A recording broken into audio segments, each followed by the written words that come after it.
Hello and welcome to Cosmetic Academy. In this video, we are going to learn about the suntan and anti-sunburn preparation. Firstly, let's discuss with the benefits of the sunlight. Why sunlight is essential for us. Simply, the winter season is going on. So from this season, we can conclude that sunlight stimulate the blood circulation. Plus, it also help the formation of the hemoglobin. The second reason is it helps in the synthesis of the vitamin D. बहुत बार आपने सुना होगा कि doctors कहते हैं क्योंकि धूप में जाओ विटामिन डी की डिफिशियंसी है। सो विटामिन डी हमें सनलाइट से मिल जाता है, तो ये क्या करता है, एब्जॉर्प्शन ऑफ कैल्शियम में हेल्प करता है। ठीक है, और ये एक्टिवेट करता है विटामिन डी की एक एंटायर साइकिल होती है सिंथेसिस करने की। तो इसमें ये क्या करता है, वो साइकिल में एक्टिवेट करता है 7 dehydro cholesterol, that is the pro vitamin D3। Okay, देखो सनलाइट क्या रहती है, सनलाइट क्या रहेगी कि हमने पहले भी पढ़ा है कि इसके अंदर रेडिएशंस रहते हैं और डिफरेंट वेवलेंथ। ठीक है, अब ये रेडिएशन जैसी ही इसकी डिफरेंट वेवलेंथ है तो उसके अकॉर्डिंग इसका पेनिट्रेशन पावर भी डिफरेंट होगा हर एक वेवलेंथ का। तो यहाँ पे जो स्पेक्ट्रम है, स्पेक्ट्रम ऑफ लाइट, तो उसमें देख सकते हो कि गामा रेडिएशन है, एक्सरे, अल्ट्रावायलेट, देन आती है हमारी विजिबल लाइट, फिर आती है इंफ्रारेड एंड रेडियो वेव। तो इसमें आप देखोगे करके लेफ़्ट टू राइट जाओगे तो वेवलेंथ बढ़ जाएगी। ठीक है, तो यहाँ पे कैसे देख सकते हो आप, पहले करके ये छोटी छोटी है और फिर एकदम बड़ी बड़ी जाती है। तो इसके अकॉर्डिंग जो है पेनिट्रेशन पावर इसकी चेंज होगी, जितनी बारीक रहेगी जितनी छोटी रहेगी उतना ज़्यादा स्पीडली ये पेनिट्रेट करेगी, और जितनी बड़ी रहेगी इसका पेनिट्रेशन पावर उतना कम हो जाएगा।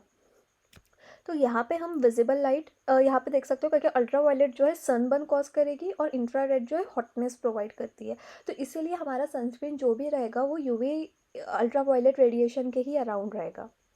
और हमारा विजिबल लाइट जो है वो 400 नैनोमीटर टू 700 नैनोमीटर के बीच में रहती है। अब यहाँ पे रेडिएशन की वेवलेंथ है 200 टू 800 नैनोमीटर, जो है पेनिट्रेट करती है ब्लड वेसल्स में। ठीक है, और पेपिलरी लेयर के तक पहुंच जाती है।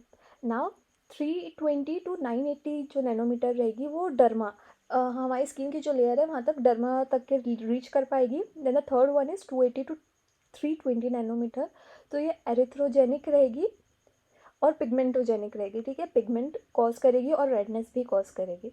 फिर है 390 टू 1400 नैनोमीटर, तो ये क्या करती है, हीटिंग एक्शन प्रोवाइड करेगी। ठीक है, तो अब हम देखेंगे इफेक्ट ऑफ सनलाइट। सनलाइट क्या इफेक्ट देगी, तो उसका फर्स्ट एक्शन क्या होता है, first action is known as erythema, that is redness, जिसे हम रेडनेस बोलेंगे। नाउ अब इसकी इंटेंसिटी जो है डिपेंड रहेगी एब्जॉर्प्शन ऑफ यूवी रेडिएशन। ठीक है, यूवी रेडिएशन, स्किन हमारी कितनी रेडिएशन एब्जॉर्ब कर रही है, हमारा कितना एक्सपोजर है यूवी रेडिएशन पे, उस पे ये रेडनेस एरिथमा डिपेंड रहेगी।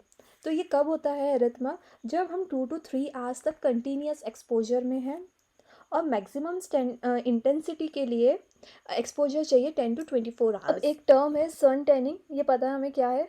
तो अब देखो ये डिपेंड क्या करती है, ये डिपेंड करती है मिनेरल मिलेनिन प्रोडक्शन पे, और ये melanin production person to person vary होता है।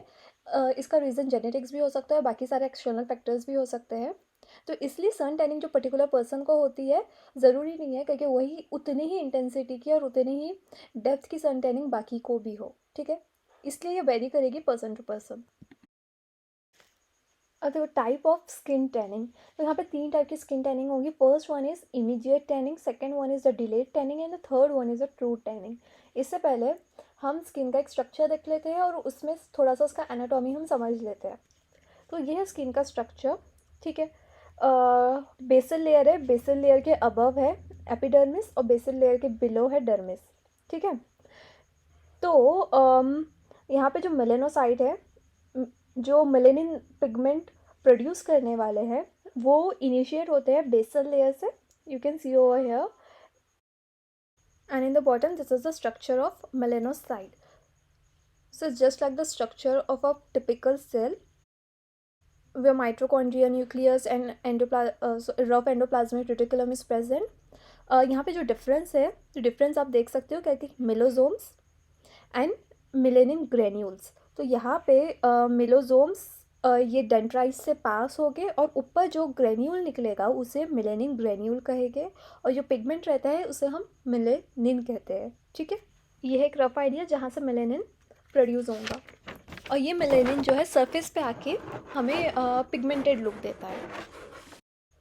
अब देखो इमीडिएट टैनिंग। इमीडिएट टैनिंग कब स्टार्ट होगी? जब हमको 300 to 600 नैनोमीटर की रेडिएशन हमारे स्किन के एक्सपोजर में आएगी। तो देखो अब इसका मैकेनिज़्म कैसे होगा। मैकेनिज़्म में अभी हमने देखे कि ये डायग्राम है जिसमें मेलेनोसाइट्स है, मेलेनोसाइट में से मेलोसोम है जो मेलेनिन ग्रेन्यूल्स के फॉर्म में डिफ्यूज़ आउट हो जाते हैं डेंड्रिट से, ठीक है। तो अब इसके बाद क्या होगा, जैसे ही स्किन को एक्सपोजर मिलेगा एक पर्टिकुलर रेडिएशन का, ठीक है, जिससे इमीडिएट ट्रेनिंग होने वाली है जो होगी 300 to 600 नैनोमीटर। तो इसमें क्या होगा, जो मेलेनिन अनऑक्सीडाइज मेलेनिन ग्रेन्यूल्स जो है वो इमीडिएटली एपिडर्मल लेयर पर आते हैं, ठीक है, और ये जो है रीच कर लेते हैं मैक्सिमम 1 आवर। जब कंटिन्यूसली 1 to 2 आवर का एक्सपोजर होता है तो 1 आवर के अंदर अनऑक्सीडाइज मेलेनिन ग्रेन्यूल्स एपिडर्मिस के सरफेस पर आ जाते हैं और इससे जो है डार्कनिंग कॉज हो जाती है, ठीक है। ये इसका मैकेनिज्म है इमीडिएट ट्रेनिंग का, क्योंकि हमें पता है मेलेनिन क्या करता है, ये डार्कनेस कॉज करता है।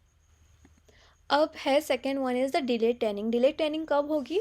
1 आवर के एक्सपोजर के बाद, ठीक है, मैक्सिमम 10 आवर्स, मिनिमम 1 आवर। जब 1 घंटा हो जाएगा, 1 घंटे के एक्सपोजर के बाद जो टैनिंग होंगी है उसे डिलेड टैनिंग कहेंगे। इसकी रेंज है 290 नैनोमीटर टू 330 नैनोमीटर, ठीक है।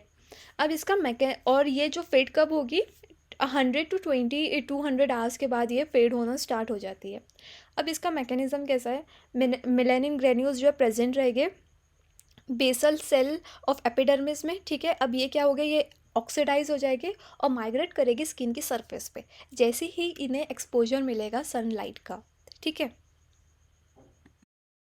इमीडिएट टैनिंग में क्या हो रहा था, unoxidized melanin granules direct skin surface पे आ रहे थे, पर डिले टैनिंग में क्या हो रहा है, वो ऑलरेडी ऑक्सीडाइज हो रहे हैं और ऑक्सीडाइज ग्रेन्यूल माइग्रेट हो रहे हैं स्किन के सरफेस पे, ठीक है। अब थर्ड वन क्या है, true tanning, that is the melanogenesis. तो ये कब स्टार्ट होगी, 2 days after the exposure of the sunlight and maximum duration of it is 2 to 3 weeks, ठीक है। ट्रू टैनिंग का भी मैकेनिज़्म सेम होने वाला है, वही के सनलाइट का एक्सपोजर होगा कंटिन्यूसली 2 days या फिर 3 weeks का कंटिन्यूसली एक्सपोजर होगा तो मेलेनिन आएगा, मेलेनिन ग्रेन्यूल्स आएंगे, वो ऑक्सीडाइज हो सकते हैं, अनऑक्सीडाइज भी हो सकते हैं, और वो एपिडर्मस सरफेस पे आके डिपॉजिट होना स्टार्ट हो जाएंगे और इसी से डार्कनेस कॉज होगी, स्किन टैन स्टार्ट हो जाएगी, ठीक है। अब यहाँ पे एक और टर्म है सनबर्न। सनबर्न में क्या होता है, damage and destruction of cells होते हैं। कौन से सेल होने वाले हैं, पिकल सेल लेयर, ठीक है। ये क्या करती है, रिलीज कंटिन्यूसली एक्सपोजर होता है जब सन का, तो वहाँ पे बहुत सारे लोगों को सनबर्न होना स्टार्ट हो जाता है। Sun tanning is an another thing and sunburn is another thing.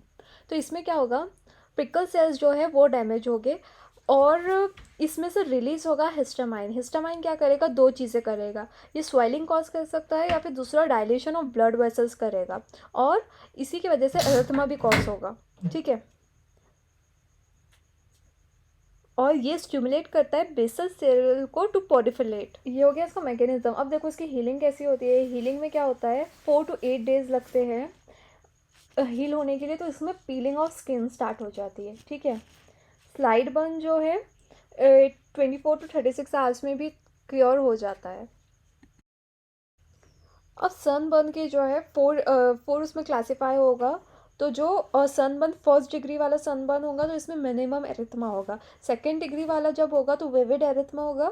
Then third one में थर्ड डिग्री का जो एरिथमा सॉरी सनबर्न कॉज होता है वो क्या होता है, पेनफुल होता है और बर्निंग सेंसेशन होते हैं। और फोर्थ डिग्री सनबर्न रहता है तो उसमें ब्लिस्टरिंग और बर्निंग भी होती है, मतलब छाले भी आ जाते हैं उसके अंदर, ठीक है।